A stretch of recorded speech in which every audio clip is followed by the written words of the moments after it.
بسم اللہ الرحمن الرحیم۔ السلام علیکم پیارے ناظرین، آج میں حضرت عبداللہ بن حذیفہ رضی اللہ تعالیٰ عنہ کا واقعہ بیان کرتی ہوں۔ اس واقعے کو ثواب کی نیت سے اپنی سماعتوں کی نظر فرمائیں۔ حافظ ابن کثیر اور حافظ ابن عساکر عبداللہ بن حذیفہ رضی اللہ تعالیٰ عنہ کا واقعہ بیان کرتے ہیں کہ آپ کو رومی کافروں نے قید کر لیا اور اپنے بادشاہ کے پاس پہنچا دیا۔ بادشاہ نے آپ رضی اللہ تعالیٰ عنہ سے کہا کہ نصرانی بن جاؤ، میں تمہیں اپنے راج پاٹ میں شریک کر لیتا ہوں اور اپنی شہزادی کو تمہارے نکاح میں دیتا ہوں۔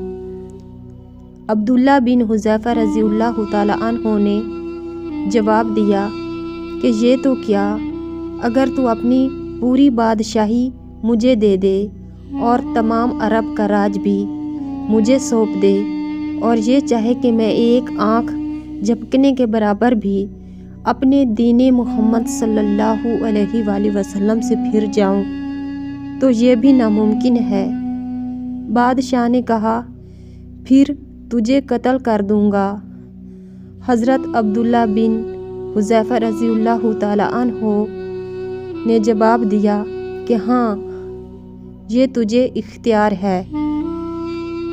چنانچہ اسی وقت بادشاہ نے حکم دیا اور انہیں صلیب پر چڑھا دیا، اور تیر اندازوں نے قریب سے باحکم بادشاہ ان کے ہاتھ پاؤں اور جسم چھیدنا شروع کر دیا۔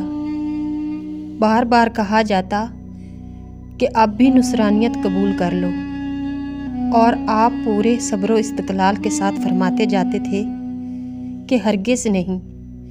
آخر بادشاہ نے حکم دیا کہ اسے سولی سے اتار لو اور پتل کی بنی ہوئی دیگ خوب گرم کر کے آگ بنا کر لاؤ۔ چنانچہ وہ پیش ہوئی۔ بادشاہ نے ایک اور مسلمان قیدی کو سزا کا حکم دیا کہ اسے اس میں ڈال دو۔ اسی وقت حضرت عبداللہ بن حذیفہ رضی اللہ تعالیٰ عنہ کی موجودگی میں آپ کے دیکھتے ہوئے اس مسلمان قیدی کو اس میں ڈال دیا گیا۔ وہ مسکین صحابی اسی وقت چور ہو کر رہ گئے، گوشت پوشت جل گیا اور ہڈیاں چمکنے لگی۔ پھر بادشاہ نے حضرت عبداللہ بن حذیفہ رضی اللہ تعالیٰ عنہ سے کہا کہ دیکھو، اب بھی وقت ہے، بات مان لو اور ہمارا مذہب قبول کر لو، ورنہ اسی آگ کی دیگ میں اسی طرح تمہیں بھی ڈال کر جلا دیا جائے گا۔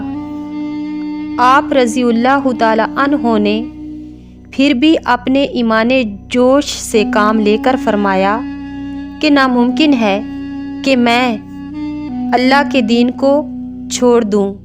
اسی وقت بادشاہ نے حکم دیا کہ انہیں چرخی پر چڑھا کر اس میں ڈال دو۔ جب یہ اس آگ کی دیگ میں ڈالے جانے کے لیے چرخی پر اٹھائے گئے تو بادشاہ نے دیکھا کہ ان کی آنکھوں میں سے آنسو نکل رہے ہیں۔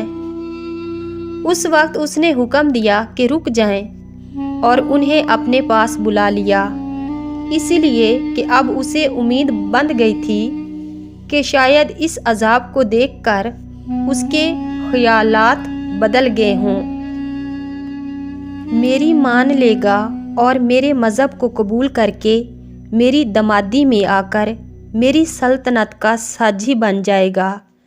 لیکن بادشاہ کی یہ تمنا بے سود نکلی۔ حضرت عبداللہ بن حذیفہ رضی اللہ تعالیٰ عنہ نے فرمایا کہ میں صرف اس وجہ سے رویا تھا کہ آج ایک ہی جان ہے جسے اللہ کی راہ میں اس عذاب کے ساتھ قربان کر رہا ہوں۔ کاش میرے روئے روئے میں ایک ایک جان ہوتی تو آج سب جانیں اللہ کی راہ میں ایک ایک کر کے میں فدا کر دیتا۔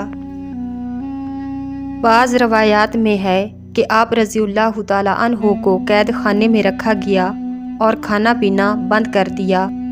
کئی دن کے بعد شراب اور خنزیر کا گوشت بھیجا، لیکن آپ رضی اللہ تعالیٰ عنہ نے اتنی بھوک پر بھی اس کی طرف توجہ تک نہ فرمائی۔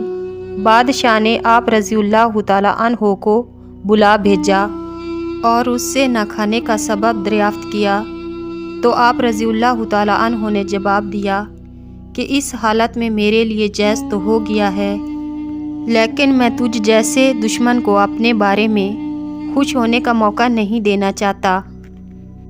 اب بادشاہ نے کہا، اچھا تم میرے سر کا بوسہ لے لو تو میں تمہیں اور تمہارے ساتھ کے تمام قیدیوں کو رہا کر دوں گا۔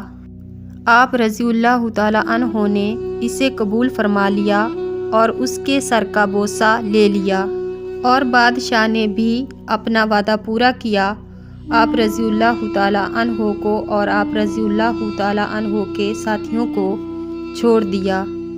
جب حضرت عبداللہ بن حذیفہ رضی اللہ تعالیٰ عنہ یہاں سے آزاد ہو کر حضرت عمر فاروق رضی اللہ تعالیٰ عنہ کے پاس پہنچے تو آپ رضی اللہ تعالیٰ عنہ نے انہیں بڑے ادب کے ساتھ ممبر رسول صلی اللہ علیہ وآلہ وسلم پر بٹھایا اور فرمایا کہ عبداللہ اپنا واقعہ ہم کو سناؤ۔